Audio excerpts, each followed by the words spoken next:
ঈশা আখির পিছু নেওয়া ছাড়ছেই না। আখিকে কোনো না কোনোভাবে খোঁচা দিয়েই যাচ্ছে। আখি নাকি সোফা ভাড়া করে নিয়ে আসছিল ভিডিও বানানোর জন্য। ভিডিও বানানোর জন্য 2টা সোফা ভাড়া করে দেখিয়েছিল ভিডিওতে। তাই কিন্তু বলেছে একটা স্ট্যাটাসের মাঝে তিশা আখিকে উদ্দেশ্য করে বলেছে, গাইস 2টা ভাড়া করে সোফা নিয়ে আসছিলাম ভিডিও বানানোর জন্য, শুধুমাত্র ভিডিও বানিয়ে আবারও ফেরত দিয়ে দিয়েছি। এটা যে আখিকে মেন করে বলেছে সেটা কিন্তু সবাই বুঝতে পারছে তিশা কতটা নির্লজ্জ আর বেহায়া। আখির পিছু এখন পর্যন্ত নেওয়া ছাড়ে না।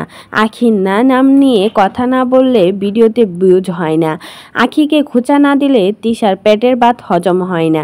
সবাই তো তিশাকে বলছে মানুষ কত বড় শয়তান হলে এখনও একজনের পিছনে আরেকজন পড়ে থাকে। কতদিন আগে তাদের মাঝে সম্পর্ক নষ্ট হয়ে গেছে, এখন পর্যন্ত আখিকে নিয়ে কথা বলা অফ করেনি তিশা। প্রত্যেকটা ভিডিওতে প্রত্যেকটা ছবিতে আখিকে উদ্দেশ্য করে আখিকে খুঁচিয়ে কিন্তু কথাগুলো বলে থাকে তিশা। কিছুদিন আগে আবার দল বেঁধে আখির পিছনে লেগেছিল। 2 আখিকে একসাথে মিল দেখে আবারও দল বেঁধে তারা লেগেছিল, কিন্তু সেটাতেও ব্যর্থ হয়েছে তিশা। তাই তো এখন নিজেই খোঁচাচ্ছে আখিকে নিয়ে। আখি যাতে মুখ খোলে তিশাকে নিয়ে, কিন্তু আখি তো তিশার মতো না যে কুকুর মানুষের পিছনে এখন পর্যন্ত গেউ গেউ করবে।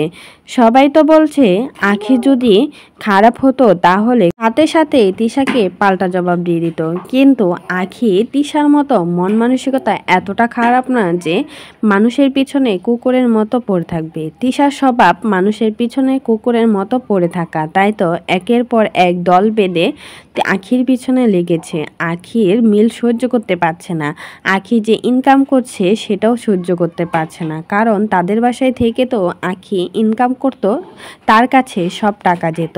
এখন তো আখি ইনকাম করে কিছুই দিতে পারছে না, তার জন্যই কিন্তু এখন পর্যন্ত আখির পিছনেই পড়ে আছে তিশা। তা না হলে কখনোই তিশা এসব কথা বলতো না আখিকে মেন করে। সবাই তো এখন তিশাকেই বলছে তিশা খারাপ ছিল বলেই কিন্তু আখি আহাদের সাথে সংসার করতে পারিনি।